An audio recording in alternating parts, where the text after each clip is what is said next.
Não posso deixar de dizer algo sobre toda essa coisa do coronavírus. Em 1918, após a maior pandemia, a pandemia de gripe espanhola, de 1918, Steiner foi perguntado sobre o que era tudo aquilo. E ele disse que os vírus são simplesmente excreções de uma célula tóxica. Os vírus são pedaços de DNA ou RNA, mais algumas outras proteínas. Eles são expelidos da célula. Eles acontecem quando a célula está envenenada. Eles não são a causa de nada. A primeira maneira de encorajá-lo a pensar sobre isso é: se você é um famoso médico de golfinhos e estuda golfinhos no Círculo Polar Ártico há centenas de anos, ou pelo menos há muito tempo, e os golfinhos estavam bem... E então alguém chama você: Fred, muitos golfinhos estão morrendo no Círculo Polar Ártico. Você pode vir investigar isso? E você tem uma pergunta a fazer. Então, levantem as mãos. Quantos de vocês diriam: eu quero investigar um golfinho para ver a composição genética desse golfinho? Ninguém, porque isso seria estúpido. Quantos de vocês diriam: quero ver se esse golfinho e aquele golfinho têm um vírus, porque pode ser contagioso, e é por isso que todos esses golfinhos estão ficando doentes? Quantos de vocês diriam, com o perdão da palavra: alguém colocou alguma merda nessa água, como o Exxon Valdez? Risos. Alguma pessoa? Todo mundo. Porque é isso que acontece. E suas células são envenenadas. As células tentam se purificar excretando detritos, que chamamos de vírus. Se você verificar a atual teoria dos vírus, chamada exossomos, e o atual chefe do Instituto Nacional de Saúde dos Estados Unidos, dando uma palestra sobre a complexidade dos vírus, verá que isso está perfeitamente alinhado com o pensamento atual sobre o que um vírus realmente é. Eu tive um exemplo dramático disso quando eu era criança. Do lado de fora de nossa casa havia um charco cheio de sapos. E os sapos não me deixavam dormir à noite. Então, eu costumava bater nas janelas, porque na primavera eles faziam uma grande algazarra. Mas com o passar do tempo, os sapos se foram. Quantos acham que os sapos tinham alguma doença genética? Quantos acham que os sapos tiveram um vírus? Quantos acham que alguém tinha colocado DDT na água? Bem, foi isso que aconteceu. Doenças são envenenamento. Então, o que aconteceu em 1918? Houve uma enorme pandemia e, como toda pandemia, dos últimos 150 anos, houve um salto quântico na eletrificação da Terra. Em 1918, final do outono de 1917, houve a introdução de ondas de rádio em todo o mundo. Sempre que você expõe qualquer sistema biológico a um novo campo eletromagnético, você o envenena, mata alguns e o resto entra em uma espécie de animação suspensa. De modo que, curiosamente, eles vivem um pouco mais e mais doentes. E então, na Segunda Guerra Mundial, veio a próxima pandemia, com a introdução de equipamentos de radar por toda a Terra, cobrindo toda a Terra com campos de radar. Foi a primeira vez que os seres humanos foram expostos a isso. Em 1968, houve a gripe de Hong Kong. E foi a primeira vez.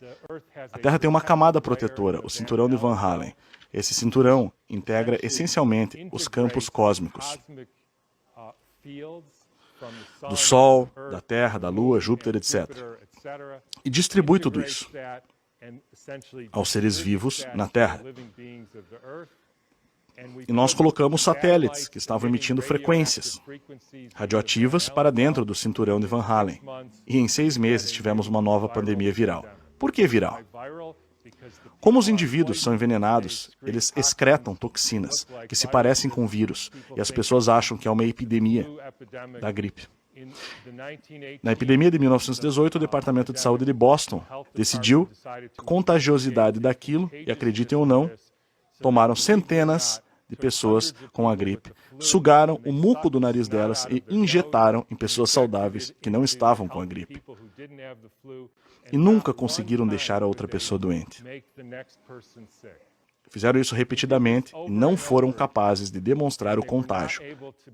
Eles até fizeram aquilo com cavalos, que aparentemente pegaram a gripe espanhola, colocaram bolsas nas suas cabeças e quando os cavalos espirravam na bolsa, colocavam a bolsa em outro cavalo saudável. E nenhum cavalo saudável ficou doente.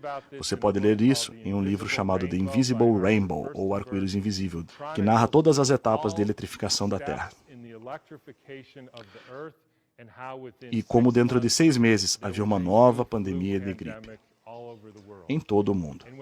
E quando você ouve as explicações normais, como aquilo foi do Kansas à África do Sul em 2 semanas, e o mundo inteiro teve os sintomas ao mesmo tempo, apesar do transporte em 1918 ser feito a cavalo e por barcos, não há explicação. Eles apenas dizem que não sabem como aquilo aconteceu. Mas quando você pensa sobre isso, com essas ondas de rádio e outras frequências que alguns de vocês têm no bolso e no pulso, vocês podem enviar um sinal para o Japão e ele chega instantaneamente. Portanto, qualquer um de vocês que não acredita que existe um campo eletromagnético que se comunica globalmente em segundos simplesmente não está prestando atenção a isso. E eu vou terminar apenas assinalando que houve um dramático salto quântico nos últimos 6 meses na eletrificação da Terra. E tenho certeza que muitos de vocês sabem o que é isso. Isso se chama 5G. Agora eles têm 20 mil satélites emissores de radiação, como uma coisa emissora de radiação no seu bolso, no seu pulso. Celular, no caso, que você usa o tempo todo. Isso não é compatível com a saúde, lamento dizer isso. Não é compatível com a saúde. Esse é um dispositivo de desestruturação da água. E para qualquer um de vocês que disser, sim, bem, não somos seres elétricos, somos seres físicos, matéria física. Bom, então nem façam um eletrocardiograma, um eletroencefalograma ou um teste de condução nervosa. Porque nós somos seres elétricos. E os produtos químicos são apenas o subproduto desses impulsos elétricos. E eu vou terminar com isto. Alguém quer adivinhar qual foi a primeira cidade completamente coberta com 5G no mundo? Wuhan, exatamente. Então, quando você começa a pensar sobre isso, nós estamos em uma crise existencial aqui, pessoal. Coisas que a humanidade nunca viu, e eu não quero parecer um profeta do Antigo Testamento. Mas isso é algo sem precedentes. Colocar 100 mil satélites dentro desse cobertor da Terra, campo eletromagnético no caso. E, a propósito, isso está realmente conectado à questão da vacina. Isso ficou claro para mim recentemente. Há cerca de 1 ano recebi um novo paciente que estava totalmente bem. Ele trabalha como eletricista, instalando sistemas Wi-Fi para pessoas muito ricas. A propósito, os eletricistas têm uma taxa de mortalidade muito alta. Ele estava bem, mas quebrou o braço surfando e eles colocaram uma placa de metal no braço dele. E 3 meses depois, ele nem conseguia sair da cama e tinha irregularidades no coração. Foi um colapso total. A susceptibilidade tem a ver com a quantidade de metal que você tem no corpo, bem como com a qualidade da água nas suas células. Portanto, se você começar a injetar alumínio nas pessoas, elas se tornarão receptores para absorver cada vez mais campos eletromagnéticos. E essa é a pior situação para o tipo de deterioração da espécie que estamos enfrentando agora.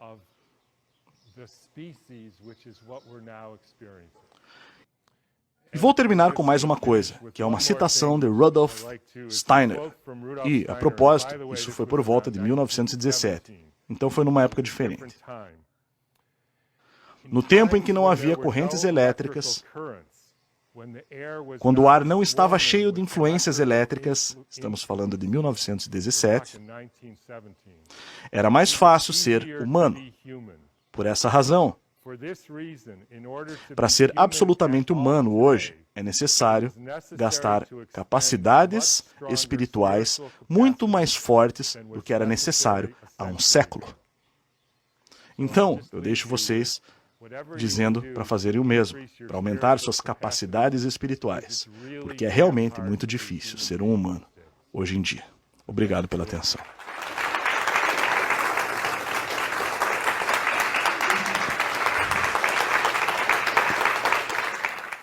Dr. Thomas Cowan é doutor em medicina. Foi residente em clínica médica no Johnson City Hospital em Nova York. Posteriormente, montou uma clínica em Peterborough, em New Hampshire. Se mudou para São Francisco em 2003. Atuou como vice-presidente na Associação de Médicos para a Medicina Antroposófica e é membro do conselho fundador da Weston A. Price Foundation. Durante sua carreira, ele estudou e escreveu sobre muitos assuntos na medicina. É autor de 3 livros publicados por Chelsea Green: Câncer e a Nova Biologia das Águas, Vacinas, Autoimunidade e a Natureza Mutável das Doenças da Infância e Coração Humano, Coração Cósmico. Ele é autor principal de Fourfold Path to Healing, publicado em 2004 pela New Trend Publicações. Ele atualmente pratica medicina em São Francisco, onde reside com sua esposa. Tem 3 filhos crescidos e 6 netos.